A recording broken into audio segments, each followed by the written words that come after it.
नमस्कार बच्चों, कैसे हो? अच्छे हो ना? मेहंदी स्कूल द्वारा आयोजित ऑनलाइन क्लास में सभी बच्चों का खूब खूब स्वागत करती हूँ। तो आज हम बच्चों कौन सी कक्षा लेंगे? कौन सी लेंगे? कौन बताएगा? आज हम कक्षा चौथी। कौन सी कक्षा लेंगे? चौथी। और कौन सा विषय लेंगे? हिंदी। कौन सा विषय लेंगे आज? हिंदी। तो हिंदी में आज बच्चों क्या देखेंगे?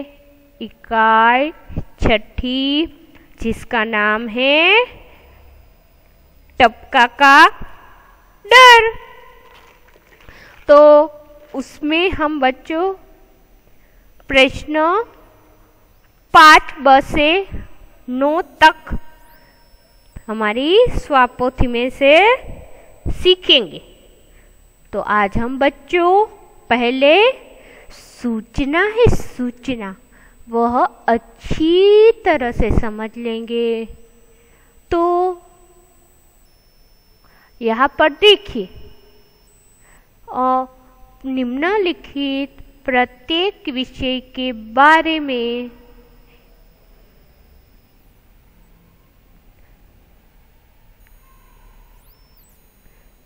पाँच 7 वाक्य लिखिए। तो यहाँ पर आपको परीक्षा में कोई भी 3 नाम पूछे जाएंगे, उसमें से एक नाम चुनकर उसके विषय में 5-7 वाक्य आपको लिखना है। कम नहीं, अधिक लिखना है। तो पहला है मोर। कौन सा है? मोर। तो पक्षियों में मोर सबसे सुंदर होता है। पक्षियों में मोर सबसे सुंदर होता है। यहाँ पर किसकी बात की गई है? मोर की बात की गई कि पक्षियों में मोर सबसे सुंदर होता है। उसके माथे पर कलगी होती है। उसके माथे पर क्या होती है बच्चों? कलगी होती है। उसके पंख रंग बिरंगी होते हैं। मोर के पंख कैसे होते हैं? रंग बिरंगी होते। उसकी आवाज मधुर होती है। किसकी आवाज मधुर होती है? मोर की। तो उसकी आवाज मधुर होती है। वर्षा के दिनों में मोर म्याऊं म्याऊं करता है, टेहू टेहू भी करता है, म्याऊं म्याऊं करता है। तो बादल देखकर मोर नाचने लगता है। मोर पेड़ पर रहता है। मोर हमारे देश का राष्ट्रीय पक्षी है। मोर बारिश में नाचता है। मोर भारत के कई क्षेत्रों में पाया जाता है। मोर नुकसानदायक, यानी कि जो खेत होते हैं उसमें जो नुकसानदायक कीट पतंगे छोटे छोटे होते हैं, वह फसल को खा जाते हैं। वह मोर खाता है। कौन खाता है? मोर। और उसलिए यह किसानों का अच्छा मित्र है। अच्छा किसान मोर को अच्छा मित्र मानते हैं, क्योंकि खेत में नुकसानदायक जो कीट पतंग है वह मोर सारे खा जाता है। इसके कारण किसान का अच्छा मित्र माना जाता है। तो यह मोर के बारे में 5-7 वाक्य है। बच्चों, आपको जो भी इसमें याद हो अधिक आप लिख सकते हो। आपको अभी भी लिखना है कि मोर की रंग भी लिख सकते हैं। मोर के बारे में अगर आपको कुछ भी अधिक लिखना हो तो लिख सकते हो, लेकिन 5-7 वाक्य अधिक वाक्य लिखने हैं। ऐसा नहीं कि बोर्ड बहुत सुंदर है, माथे पर कलगी है, वह 2 वाक्य लिख डाले तो आपके मार्क्स कट हो जाएंगे। इसलिए मार्क्स आपको बच्चों अधिक से अधिक वाक्य अच्छी तरह से लिखने हैं। आगे बढ़ते हैं। आगे है बाघ। आगे है बाघ। बाघ एक जंगली जानवर। शांति से पहले देखिए।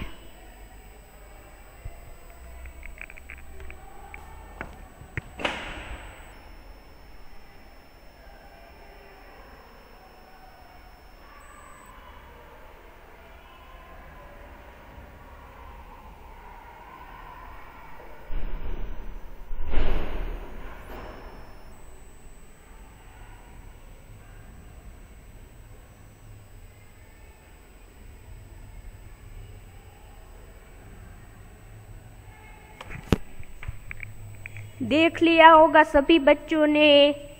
अब आगे पढ़ देते हैं। सभी बच्चों ने अच्छी तरह से पढ़ लिया होगा ना।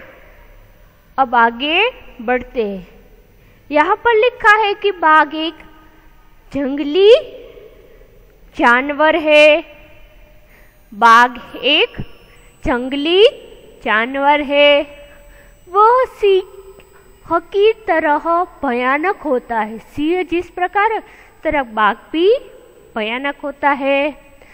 उसका रंग गहरा पीला होता है। उसके शरीर पर काली धाराएं होती है। वह अंधेरे में भी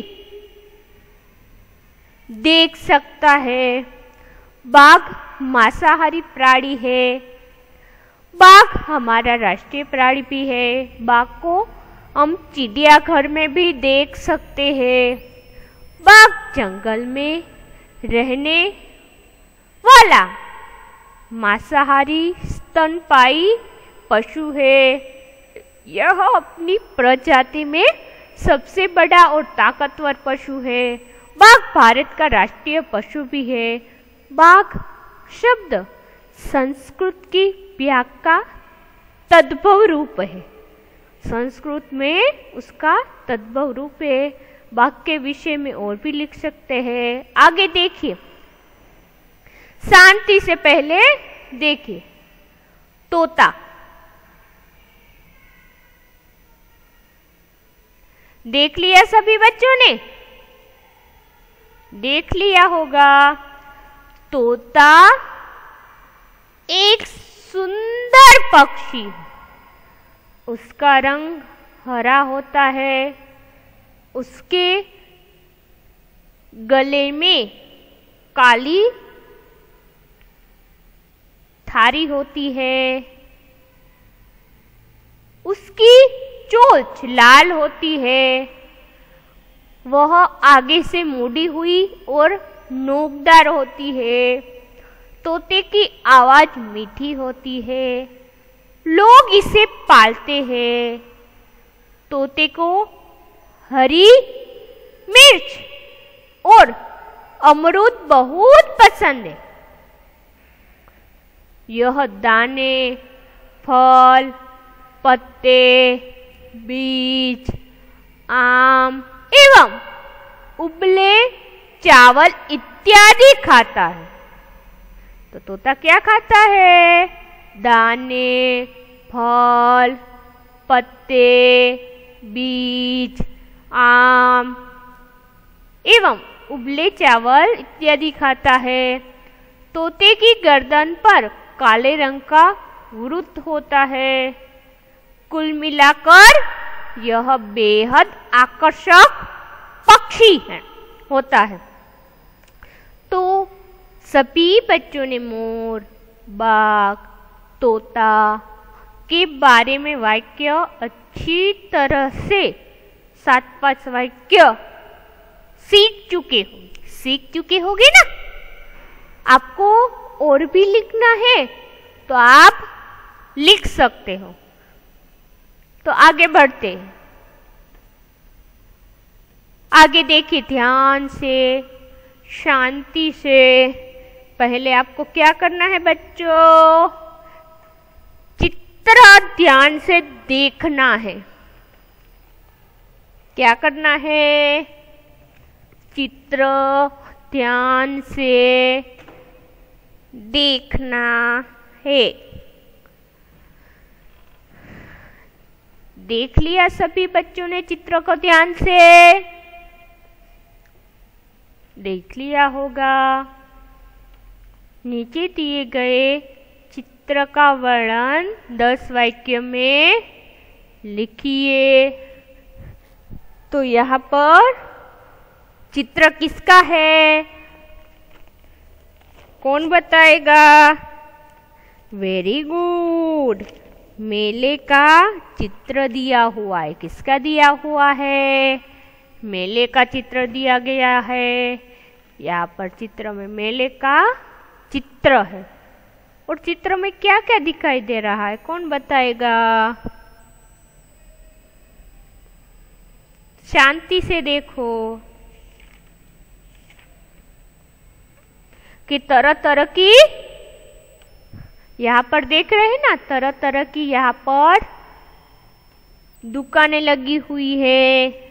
मेले में बच्चे, जवान, बूढ़े लोग हैं। यहाँ पर देखिए बच्चे भी है, बूढ़े, जवान आदि लोग हैं।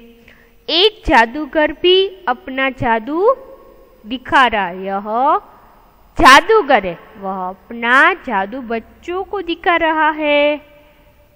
गुब्बारे वाले गुब्बारा बेच रहे हैं। यहाँ पर स्क्रीन पर देखिए गुब्बारे वाले गुब्बारे बेच रहे हैं। यहाँ पर देखिए चकडोल भी दिखाई दे रहा है।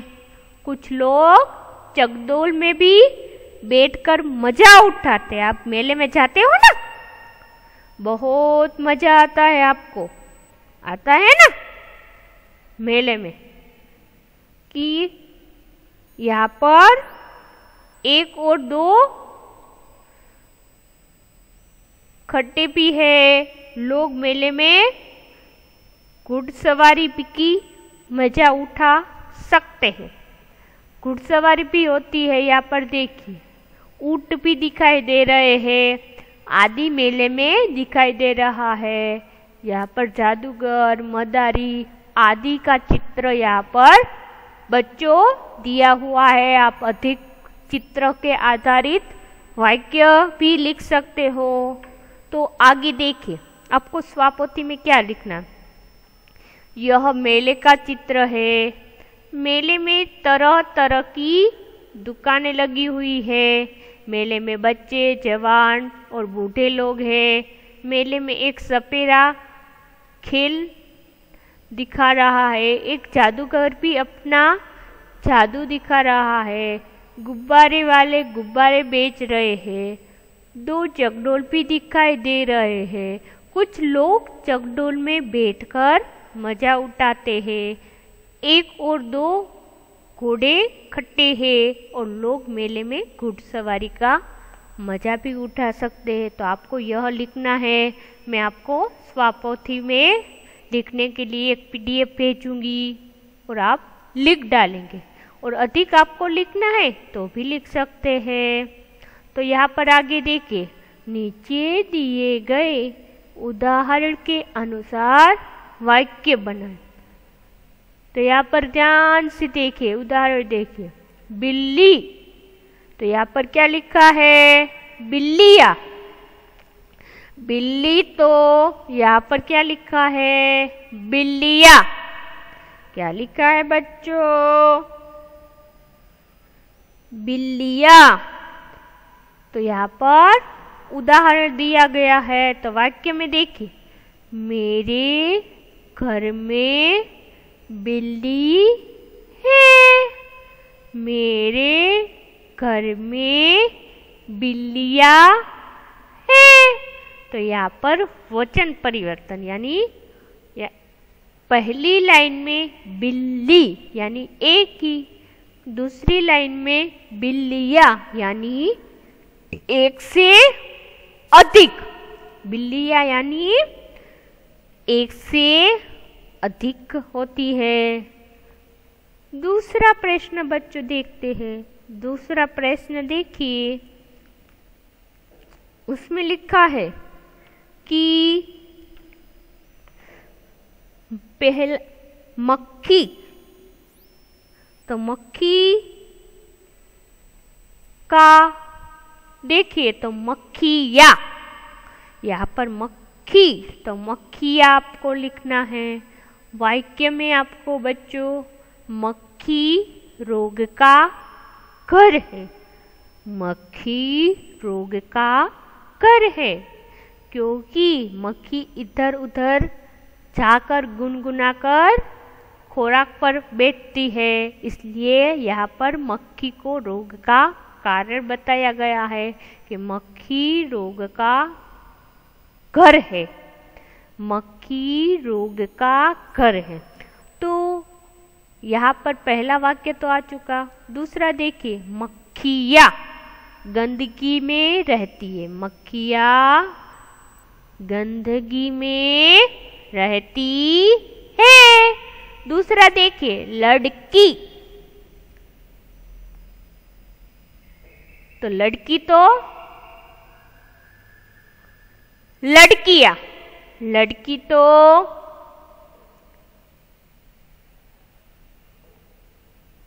लड़कियां।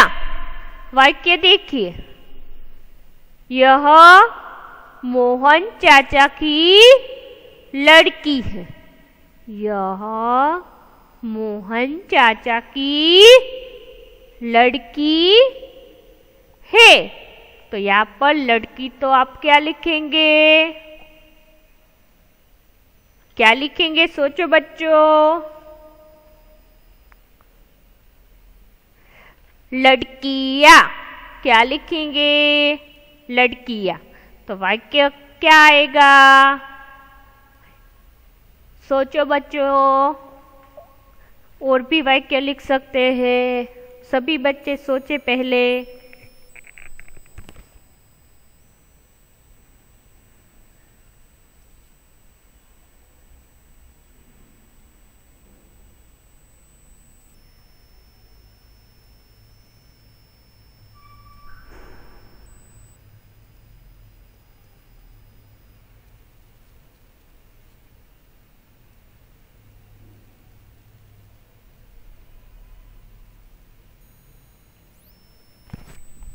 सोच लिया सभी बच्चों ने? तो वाक्य लड़की होना चाहिए। वाक्य में लड़की होना चाहिए।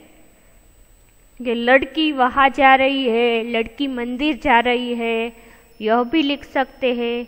यह मोहन चाचा की लड़की है। लड़की नाम होना चाहिए वाक्य में। उसी तरह लड़की यानी एक, रहीम चाचा के 3 लड़कियाँ। तो यहाँ पर लड़की यानी एक, लड़कियाँ यानी वचन परिवर्तन। तो इसी तरह आपको अपनी स्वापोति में उदाहरण के साथ लिखना है। आगे देखिए, रोटी। रोटी तो रोटियाँ। रोटी तो क्या होगा? रोटियाँ। तुषार ने एक रोटी कुत्ते को खिलाई। तुषार ने एक रोटी कुत्ते को खिलाई। तो यह रोटी का उदाहरण आ गया। उसी प्रकार रोटियां में देखिए, तनिष्क ने गाय को 3 रोटियां खिलाई। किसकी बात की गई है? तनिष्क की। गाय को 3 रोटियां खिलाई। उसी प्रकार चौथे प्रश्न में, चौथे में देखिए, चूड़ी तो चूड़िया। अरुणा एक ही चूड़ी पहनती। अरुणा है वह एक ही चूड़ी पहनती है। इसी प्रकार शिल्पा 2 चूड़ियां पहनती है। यहाँ पर चूड़ी और चूड़ियां दोनों का उदाहरण आ गया है और आप अच्छी तरह से सीख चुके होंगे और समझ चुके होंगे। आपको स्वापोती में दोनों उदाहरण लिखने हैं, रोटी और रोटियां के भी, चूड़ी और चूड़ियां के भी। आगे देखिए, आगे ही प्रश्न। आगे क्या है बच्चों? प्रश्न। यहाँ पर प्रश्न में लिखा है कि निम्नलिखित प्रश्नों के उत्तर दीजिए। तो यहाँ पर पहला प्रश्न देखें तो तुम्हारे गांव में कैसे कैसे घर है? तो हमने पूरी कहानी पढ़ ली है।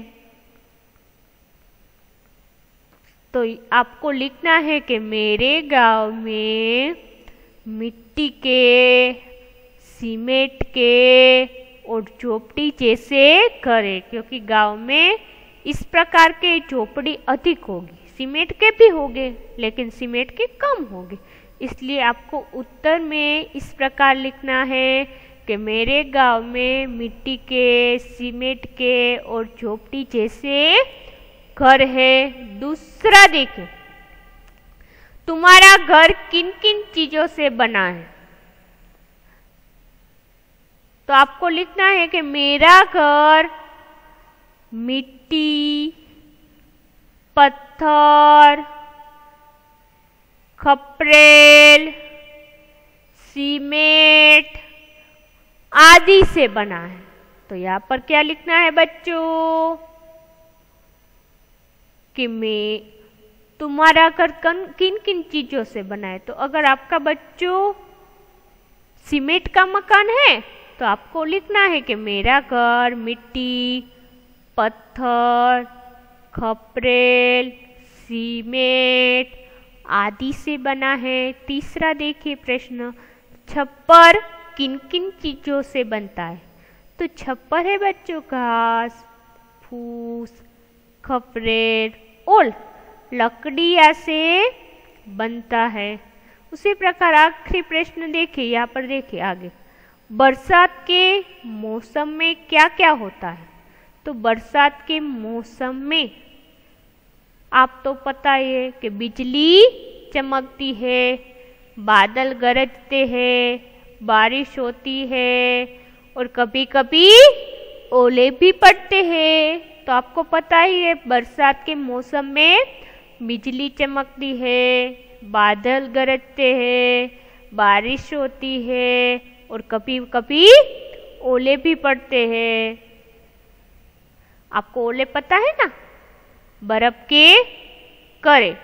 बरसात के मौसम में बिजली चमकती है, बादल गरजते हैं, बारिश होती है और कभी कभी ओले भी पड़ते हैं। आगे देखिए, ओले पड़ने पर तुम लोग क्या करते हो? ओले पड़ने पर तुम लोग क्या करते हो? तो ओले पड़ने पर हम उन्हें झेलते हैं, खाते हैं, उनमें खेलते। फिर है ओले पड़ने पर किस तरह का नुकसान होता है? तो ओले पड़ने पर कच्चे घरों की छतों को और फसलों को नुकसान होता है। ओले पड़ने पर किस तरह का नुकसान होता है? ओले पड़ने पर कच्चे घरों की छतों को और फसलों को नुकसान होता है। आगे देखिए, बुढ़िया मन ही मन क्यों झुंझला रही है?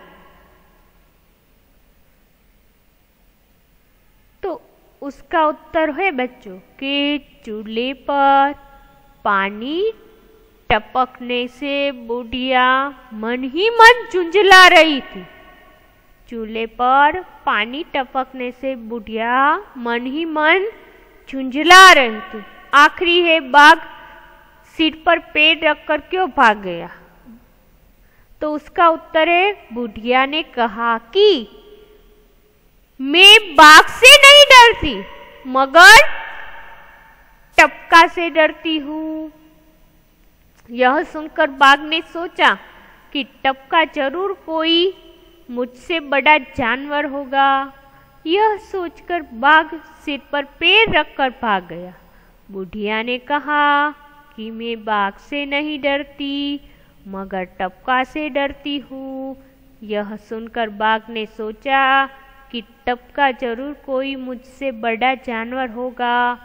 यह सोचकर बाघ सिर पर पैर रखकर भाग गया। तो यह प्रश्नों के उत्तर है बच्चों। आपने अच्छी तरह से समझ लिए होगे ना। अब आगे बढ़ना है ना, तो चलो आगे बढ़ते हैं। आगे चित्र ध्यान से देखिए।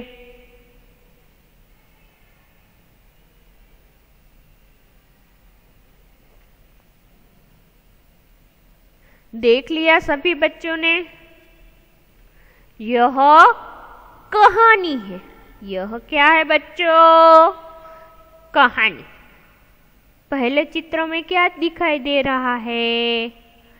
शेर, और उसके ऊपर है चूहा दिखाई दे रहा है। दिखाई दे रहा है ना? दूसरे चित्र में शेर और उसके हाथों में चूहा है। पहले में शेर सो रहा है और उसके ऊपर चूहा है। दूसरे चित्र में शेर के हाथों में चूहा है। तीसरे चित्र ध्यान से देखिए। चूहा भाग रहा है। क्या कर रहा है? भाग रहा है। आगे चित्र में देखिए कि शेर फंस चुका है, और पांचवें चित्र में चूहे ने मदद से जाल से छूट गया, और छठे में दोनों एक दूसरे को शुक्रिया कर रहे। तो कहानी आगे देखनी है ना। कहानी पढ़ते हैं कि किसी जंगल में एक शेर रहता था। आपको पता है पहले चित्र में कि किसी एक जंगल में एक शेर रहता था। एक दिन वह सो रहा था। उस समय एक चूहा अपने बिल से निकला।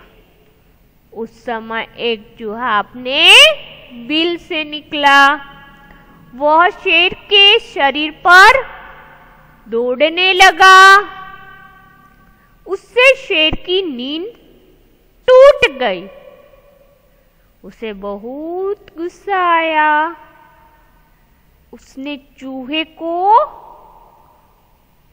पकड़ लिया। चूहे ने शेर से कहा, कृपया आप मुझे छोड़ दीजिए।